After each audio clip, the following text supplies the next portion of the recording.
여러분 안녕하십니까? 좋은 하루가 시작되었습니다. 여러분 각 가정에 하나님의 가없는 은혜가 함께 하시기를 간절히 바랍니다. 오늘은 꿀꿀이죽이라고 하는 제목으로 글을 하나 읽어드리겠습니다. 아름다운 한국식 정원 아침고요를 가꾸는 친구 한상경 박사의 말에 따르면 봄에 피는 꽃의 색깔이 비추는 햇빛의 길이와 양에 따라 달라진다고 합니다. 그래서인지 맨 처음 피었던 샛노란 개나리와 산수유의 계절도 지나고 복숭아꽃, 살구꽃, 아기진달래의 추억과 향수의 연분홍 꽃들도 다 지고 우윳빛 하얀 두 손을 모으고 하늘을 향해 기도하던 목련의 순수가 혼자서 봄을 마감하는 봄이 지나가고 있습니다.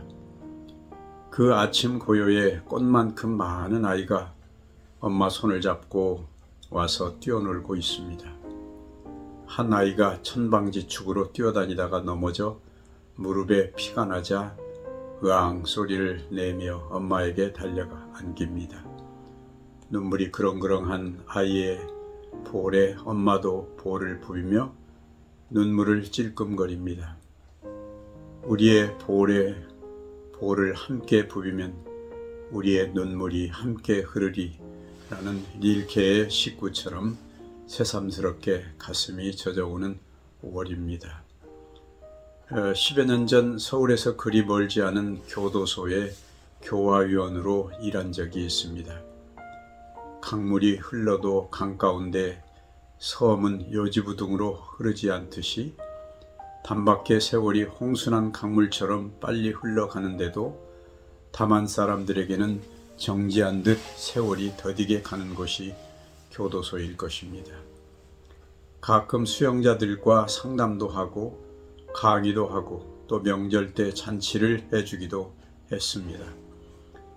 어느 해 크리스마스가 가까워서 떡이며 과일 등 음식을 준비해서 작은 파티를 연 적이 있습니다.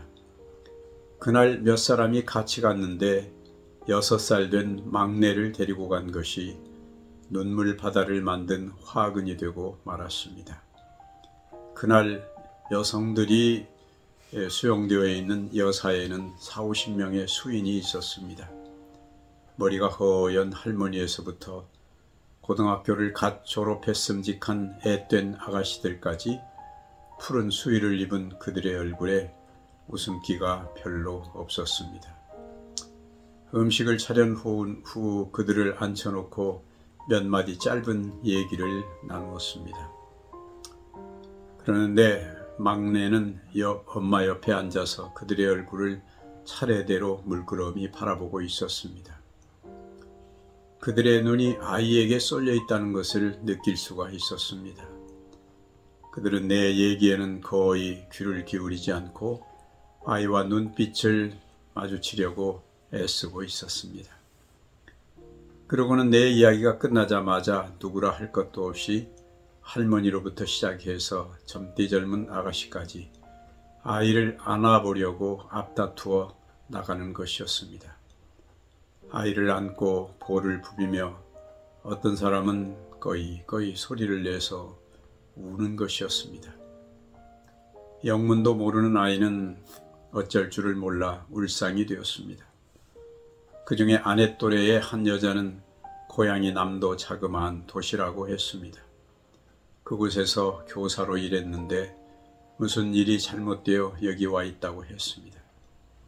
친정에 이만한 딸을 맡겨두었는데 가장 견디기 어려운 것이 그 아이가 보고 싶은 것이라고 했습니다.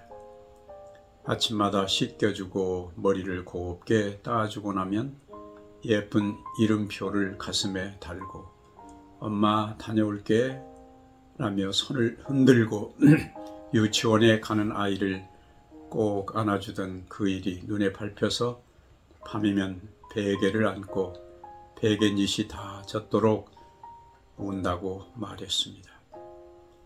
아이를 안고 있으면 갓 피어난 장미꽃 같은 향기가 났었지요. 아이의 향기 같은 그 냄새가 미치도록 그립답니다. 아직 2년을 더 기다려야 아이를 만날 수 있다면서 그녀는 흐르는 눈물을 내내 손등으로 훔쳐내고 있었습니다.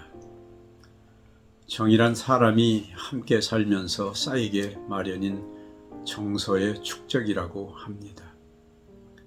그것이 가끔은 애틋한 마음이 얽히고 설켜서 고운 정이 되기도 하지만 섭섭하고 속상한 것도 오래 쌓이다 보면 맵고 짠 된장이나 고추장처럼 삭고 익어서 미우면서도 아주 버리기는 섭섭한 미운 정이 되기도 합니다.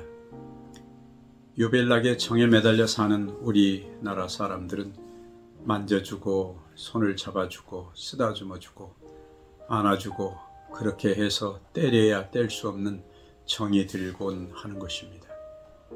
서로의 살갗을 부비는 것만큼 살 속에 뼛속에 정이 사무치는 일이 달리 얼른 없는 모양입니다. 어느 마을에 두 아들을 둔 어머니가 있었습니다. 큰아들은 재리에 밝아서 꽤 큰 재산을 모아 부유하게 살았지만 둘째 아들은 항상 그날 벌어 그날 사는 품팔이꾼이었습니다. 그런데도 어머니는 먹을 것도 넉넉하고 모자랄 것 없는 큰아들 집에 머물지 않고 틈만 나면 작은아들 집에 가는 것이었습니다. 큰아들이 자기와 함께 있어달라고 사정을 해도 어머니는 작은아들 집에 뭐가 붙어있는 것처럼 가곤 했습니다. 하루는 큰아들이 어머니에게 이유를 물었습니다. 어머니가 이유를 불키며 하는 대답이 이런 것이었습니다. 네 동생은 저녁마다 자기 전에 내 등을 긁어주기 때문이란다. 어머니에게 호의호식보다 더 필요한 것은 등을 긁어주고 등을 들거주는 자식의 손길과 정성이었으리라고 생각을 합니다. 오래전에 어느 일간 신문에서 읽은 글이 오래 기억에 남아 좀 길지만 여기 다시 옮겨봅니다. 우리 집에는 아주 오래된 주전자가 하나 있었다. 어머니께서 결혼하실 때 가져온 것이라고도 하기도 하고 어머니는 외할머니에게 물려받은 것이라고도 하는데 언제부터인지 모르게 우리 집안의 대물림으로 전해온 것이라고 한다.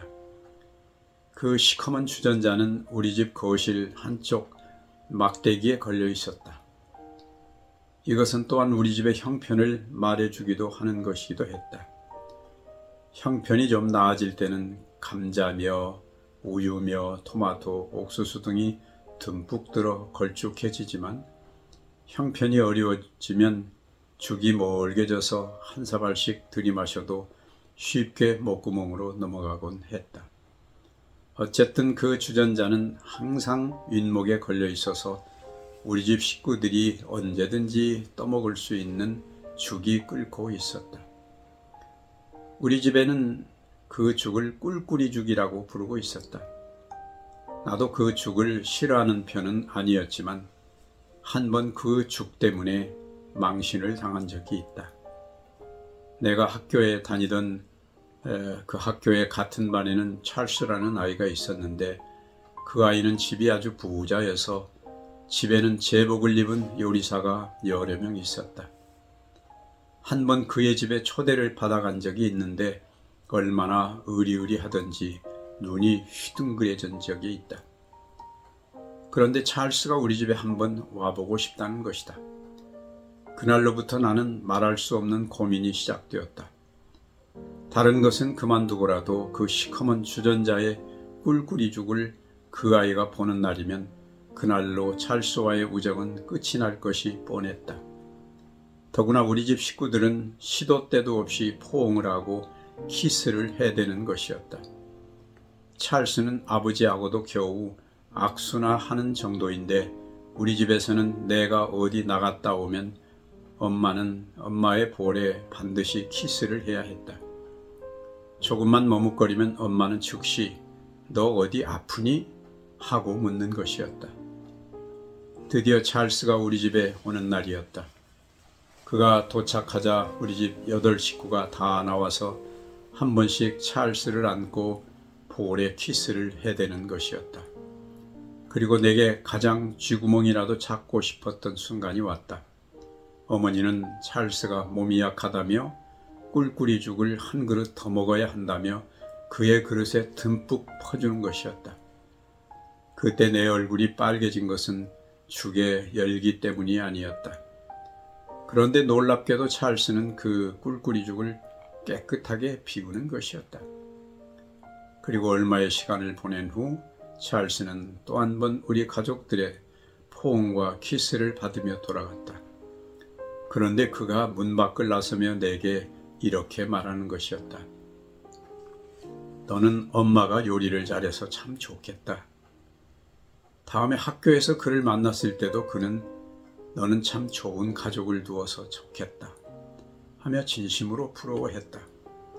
그 후에도 찰스는 여러 번 우리 집에 왔다.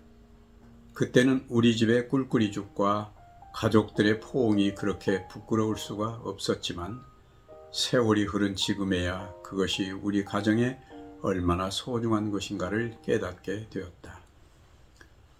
꿀꿀이죽이라는 제목으로 쓰인 이 글을 여러 번 읽었지만 읽을 때마다 가난해도 더할 나위 없이 행복하고 건강한 어느 집의 풍경이 눈에 선하게 들어옵니다. 하나님이 사람을 지어 만드실 때 행복과 사랑을 감지할 수 있는 기능을 많이 숨겨두신 곳이 바로 피부일 것입니다.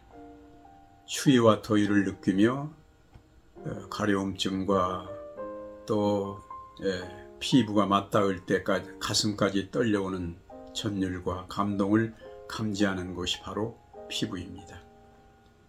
어찌 보는 것만으로 듣거나 냄새에 맡는 것만으로 쓰다듬으며 부비고 끌어안는 기쁨과 비교할 수 있겠습니까?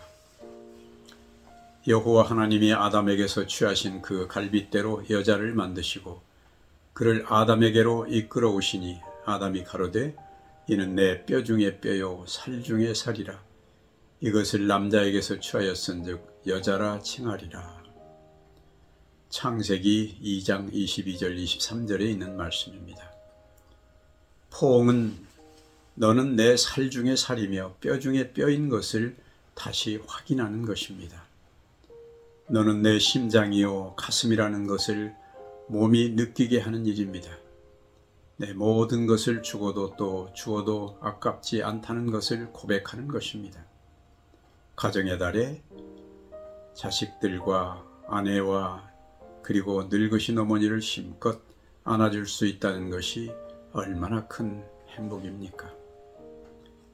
기도드리겠습니다. 사랑하시는 하늘에 계신 우리 아버지, 우리에게 행복한 가정을 주셔서 감사합니다. 우리 가족들이 건강하고 우리 식구들이 서로 사랑하며 모든 것을 나누고 모든 것을 베풀며 그리고 서로가 서로에게 포옹하고 안아줄 수 있는 특권을 인해서 감사를 드립니다. 우리가 비록 가난할지라도 우리 생활에 이런 아름다운 교제를 잃지 않도록 도와주시고 언제나 어루만지며 쓰다듬으며 사랑하며 사는 우리가 되도록 도와주시옵소서. 주님께서 우리 모든 가족들에게 한없는 사랑을 베풀어 주시옵기를 예수 그리스도의 이름으로 간절히 기도드리옵나이다. 아멘.